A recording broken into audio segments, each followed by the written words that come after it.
Bismillahirrahmanirrahim. Assalamualaikum warahmatullahi wabarakatuh. Sampurasun. Selamat pagi dan salam sejahtera buat kita semua. Marilah kita panjatkan puji dan syukur kehadirat Allah Subhanahu wa taala. Salawat dan salam semoga senantiasa tercurah limpahkan kepada junjungan kita Nabi Muhammad sallallahu alaihi wasallam, kepada keluarganya, kepada sahabatnya, dan kepada kita semua sebagai umatnya sampai akhir zaman. Anak-anak yang Bapak cintai dan Bapak banggakan, terlebih dahulu Bapak ucapkan selamat dan sukses karena kalian sudah berhasil lolos seleksi PPDB dan menjadi peserta didik baru di SMP Negeri 7 Purwakarta tahun pelajaran 2021-2022. Perlu diketahui anak-anak bahwa SMP Negeri 7 Purwakarta merupakan salah satu sekolah favorit di Kabupaten Purwakarta.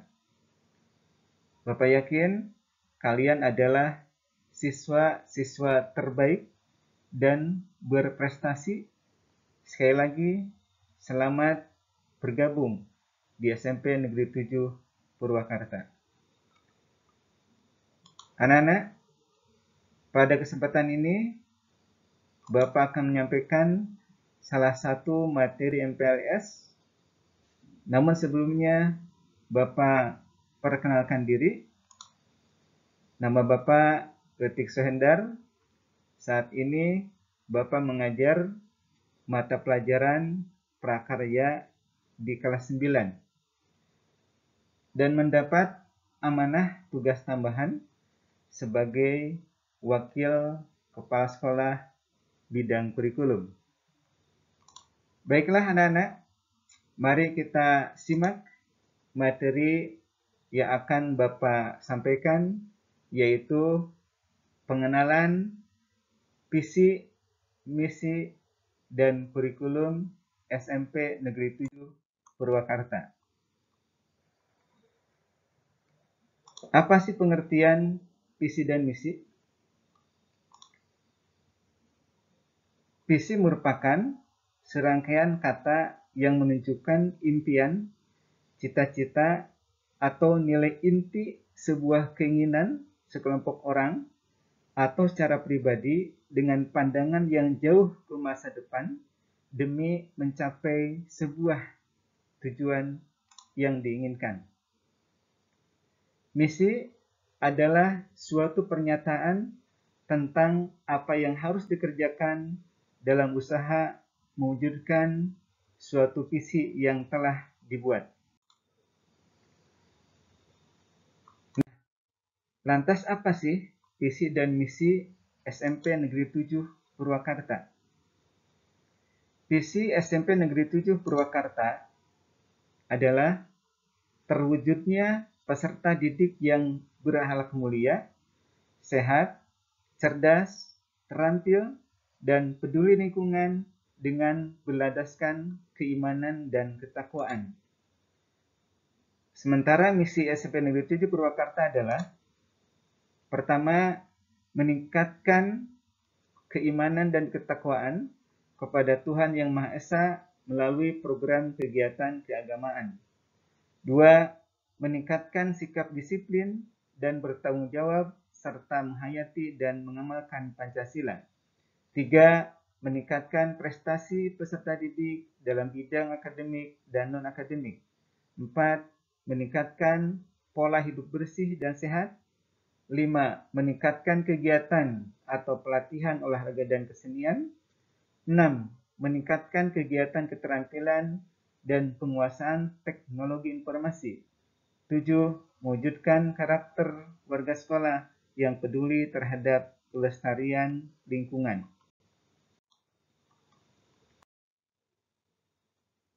Selanjutnya akan Bapak paparkan tentang kurikulum SMP Negeri 7 Purwakarta. Apa sih pengertian kurikulum? Menurut Sudiarto, kurikulum merupakan serangkaian pengalaman dan kegiatan belajar yang direncanakan untuk diatasi siswa dalam rangka mencapai tujuan pembelajaran yang telah ditetapkan oleh suatu lembaga pendidikan yang berwenang. Kurikulum yang digunakan di SMP Negeri 7 Purwakarta saat ini adalah kurikulum 2013. Kurikulum 2013 atau K13 adalah kurikulum yang berlaku dalam sistem pendidikan di Indonesia. Kurikulum ini merupakan kurikulum tetap yang diterapkan oleh pemerintah untuk menggantikan kurikulum 2006 atau yang sering disebut sebagai kurikulum tingkat satuan pendidikan atau KTSP yang telah berlaku selama kurang lebih 6 tahun.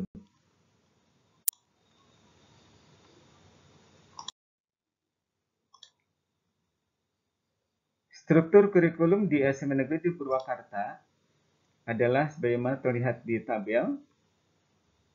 Akan Bapak jelaskan. Sementara ini untuk kelas 7, karena kalian adalah peserta didik kelas 7 yang baru. Ada 11 mata pelajaran di dalam kurikulum yang digunakan di SMP Negeri Purwakarta yang terbagi dua, yaitu kelompok A, yaitu pendidikan agama dan budaya pekerti, pendidikan Pancasila dan kewarganegaraan, bahasa Indonesia, matematika, ilmu pengetahuan alam, ilmu pengetahuan sosial, dan bahasa Inggris. Sementara kelompok B ada 4 mata pelajaran, yaitu seni budaya, pendidikan jasmani, olahraga dan kesehatan, prakarya, dan bahasa Sunda yang merupakan muatan lokal.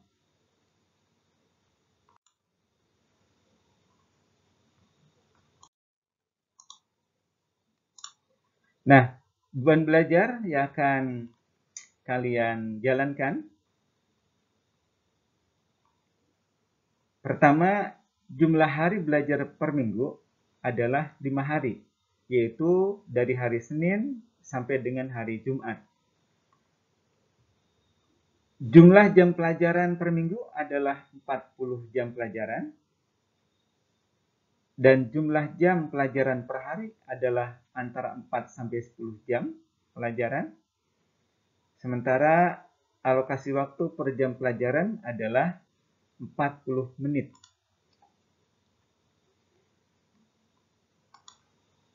Ada 3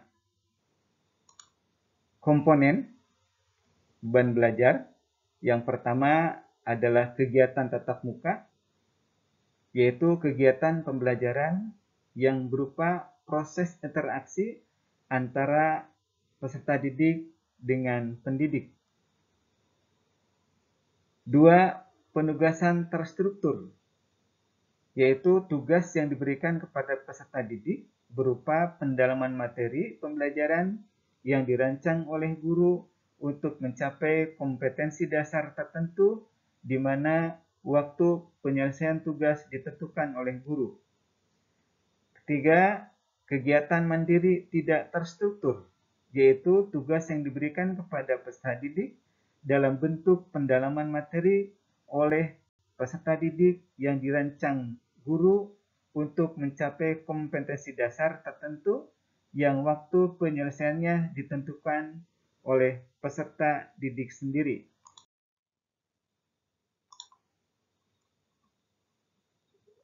Nah, untuk komponen yang pertama, yaitu jadwal kegiatan tatap muka. Ini dalam kondisi normal, tidak seperti kondisi sekarang ini yang lagi darurat COVID-19. Nah, jadwal kegiatan tatap muka dalam 5 hari belajar, hari Senin itu ada 6 jam pelajaran, sementara sebelumnya ada upacara bendera dulu selama 2 jam pelajaran. Kemudian hari Selasa sampai dengan Kamis, jumlah jam perharinya adalah sebanyak 10 jam pelajaran. Dan hari Jumat itu ada 4 jam pelajaran. Jadi total dalam seminggu ada 40 jam pelajaran terdistribusikan di hari Senin 6 jam, hari Selasa sampai Kamis masing-masing 10 jam, berarti 30 jam, jadi 36 ditambah dengan hari Jumat 4 jam, jadi total 40 jam pelajaran.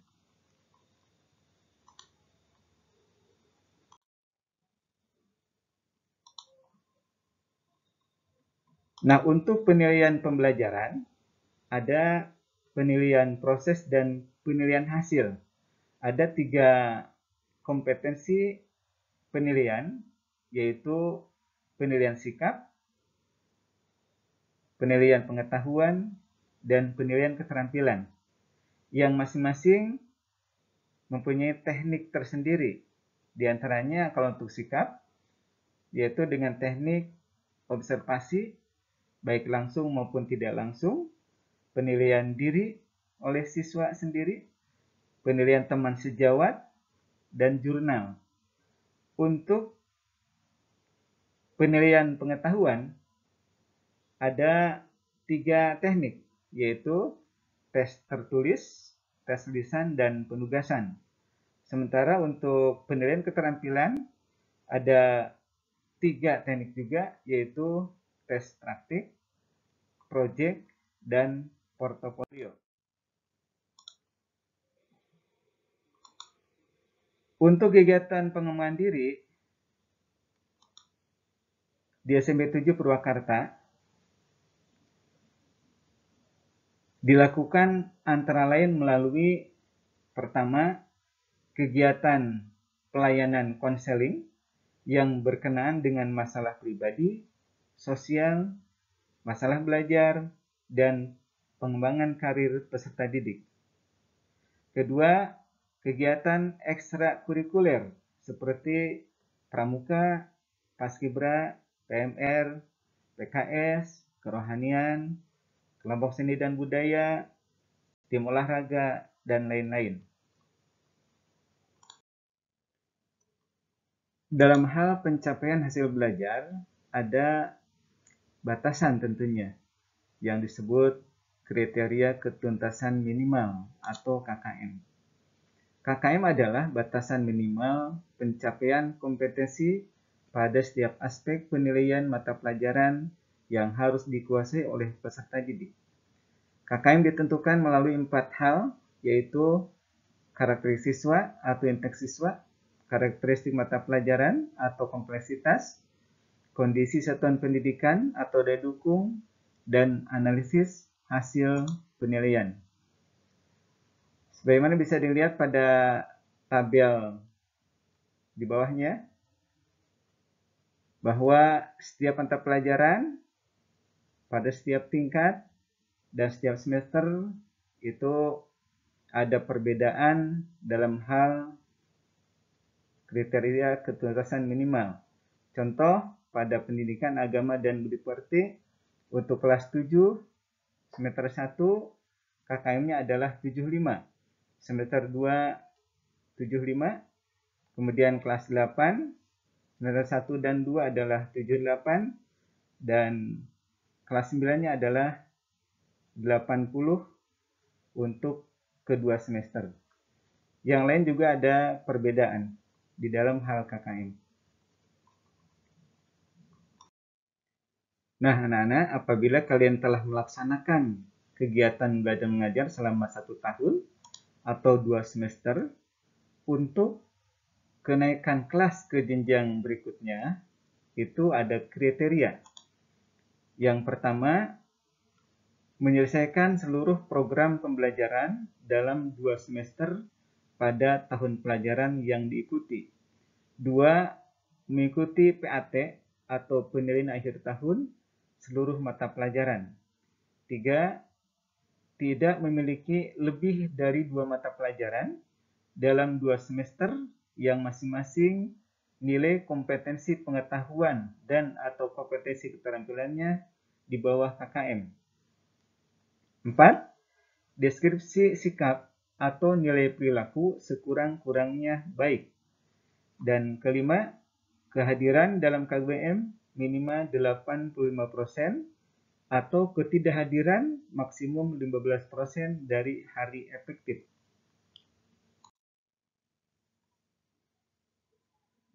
Nah, anak-anak, sebagaimana yang kita ketahui bahwa saat ini di daerah kita maupun secara nasional di Indonesia, bahkan dunia, kita sedang menghadapi masa darurat penyebaran COVID-19. Oleh karena itu, ada kebijakan pendidikan yang dikeluarkan baik oleh tingkat Menteri Pendidikan dan Kebudayaan, di tingkat pemerintah daerah atau bupati, maupun di tingkat Dinas Pendidikan Kabupaten. Yang semuanya menyatakan bahwa kesehatan lahir dan batin siswa, guru, kepala sekolah, dan warga sekolah menjadi pertimbangan utama dalam pelaksanaan kebijakan pendidikan.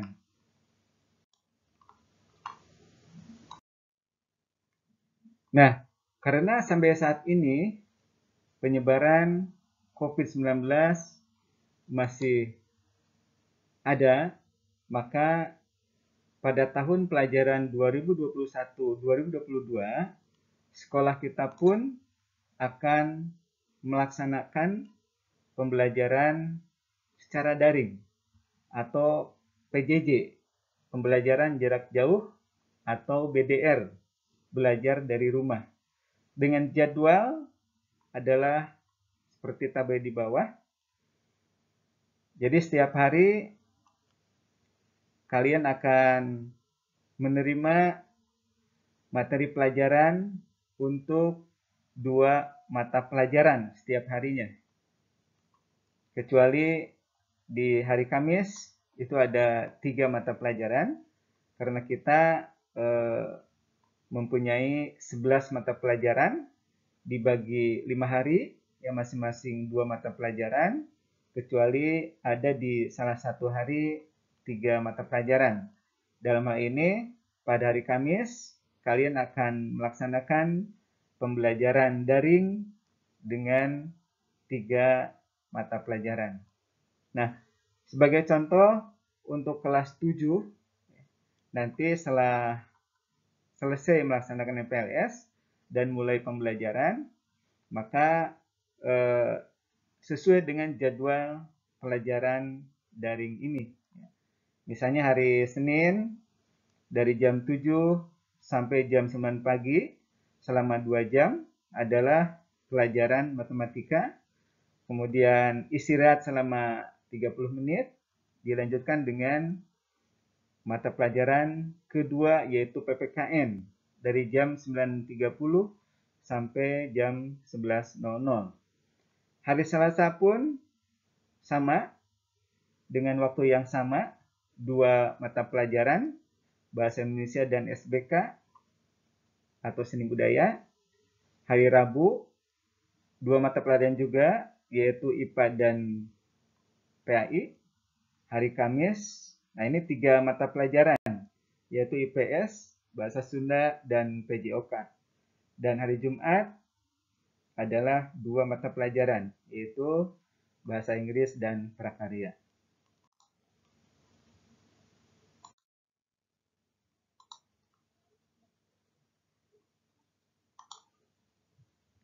Nah, sekarang Bapak sampaikan tata tertib pembelajaran dalam jaringan atau daring. Yang pertama, pembelajaran daring menggunakan aplikasi Google Classroom, Zoom, WhatsApp, atau YouTube untuk tiap mata pelajaran.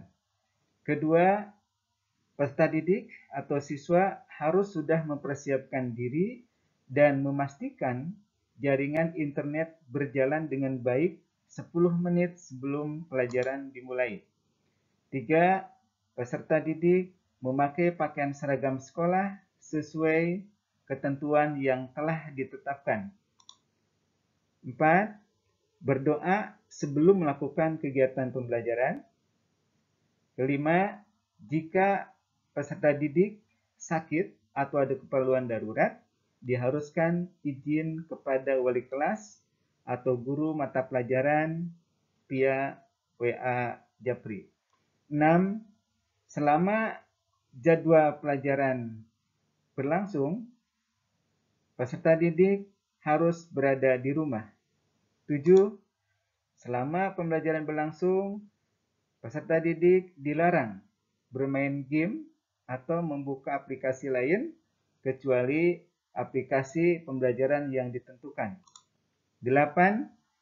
Peserta didik dilarang menggunakan kata-kata kotor dalam percakapan di Google Classroom, grup WA, dan media sosial lain yang digunakan dalam pembelajaran. 9. Peserta didik diharapkan merespon apabila diminta oleh guru mata pelajaran sebagai bentuk keaktifan. 10. Peserta didik mengumpulkan tugas-tugas yang diminta sesuai waktu yang telah ditentukan. 11.